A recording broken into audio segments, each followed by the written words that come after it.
আজ বানিয়েছিলাম নিরামিষ মাছের কালিয়া। দেখে একদম মনে হচ্ছে না এটা মাছের ঝোল।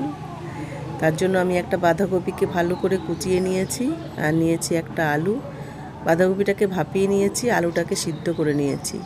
এবার বাঁধাকপির জল ঝরিয়ে আলুটার সাথে বাঁধাকপিটাকে ভালো করে মিশিয়ে নিয়েছি কিছুটা বেসন, 2 চামচ ময়দা আর পরিমাণ মতো লবণ, হলুদ, কিছুটা আদা কুচি, কাঁচা লঙ্কা কুচি, ধনেপাতা কুচি আর একটু ভাজা মশলা দিয়ে এগুলি ভালো করে আমি একটা পেস্ট তৈরি করে নিয়েছি। তারপরে হাতের সাহায্যে একটু লম্বা লম্বা করে মাঝখানে একটু গর্ত করে দিয়েছি। দেখুন একদম মাছের পিসের মতো লাগছে। কড়াইতে দিয়ে দিয়েছি তেল। তেলটা যখন গরম হয়েছে আমি 2-3টে করে একটু কড়া করে মাছের মতো ভেজে নিয়েছি। নিরামিষের দিনে বড়ই চিন্তা হয় কি রান্না করব। মাথার মধ্যে আইডিয়া আসে, তারপরে একটা একটা করে তৈরি করতে হয়। মশলার জন্য নিয়েছি একটা টমেটো, কয়েকটা কাঁচা লঙ্কা আর একটু আদা আর একটু জিরে দিয়ে একটা মিহি পেস্ট তৈরি করে নিয়েছি। নিরামিষ মাছগুলি আমার ভাজা হয়ে গেছে। কেউ না বললে বিশ্বাস করতে পারবে না, মনে হচ্ছে একদমই মাছের পিস। আবার কড়াইতে দিয়ে দিয়েছি তেল আর ফোড়নে দিয়ে দিয়েছি গোটা গরম মশলা, শুকনো লঙ্কা, তেজপাতা।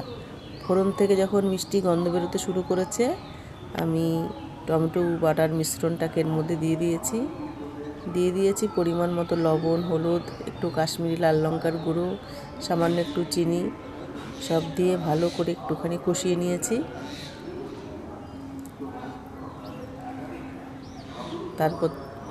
তারপর দিয়েছি কয়েকটা কাজু বাদামটাকে ভালো করে পেস্ট করে নিয়েছি, নিয়ে এই মিশ্রণটার মধ্যে ঢেলে কিছুক্ষণ কষিয়ে নিয়েছি।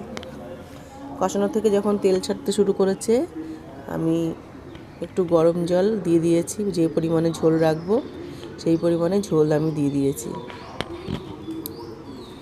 এইভাবে বাঁধাকপি রান্না করলে কিন্তু নিরামিষ দিনে সত্যি ভালো লাগে। গরম ভাত, রুটির সাথেও ভালো লাগবে এই সবজিটা। তারপর আমি পিসগুলিকে ঝোলের মধ্যে দিয়ে দিয়েছি। কিছুক্ষণ ফুটিয়ে নিয়ে নামানোর আগে দিয়ে দিয়েছি 1 চামচ গরম মশলা আর একটু ধনেপাতা কুচি। কাদের বাড়িতে এরকম নিরামিষের দিনে মাছের দরকার, তাহলে কিন্তু এই রেসিপিটা অবশ্যই বানানো যায়। তোমাদের রেসিপিটা কেমন লাগলো অবশ্যই আমাকে কমেন্ট করে জানিও। আর খেতে কিন্তু দারুণ টেস্টি হয়। তোমরাও বানিয়ে নিতে পারো যে কোনো নিরামিষের দিনে।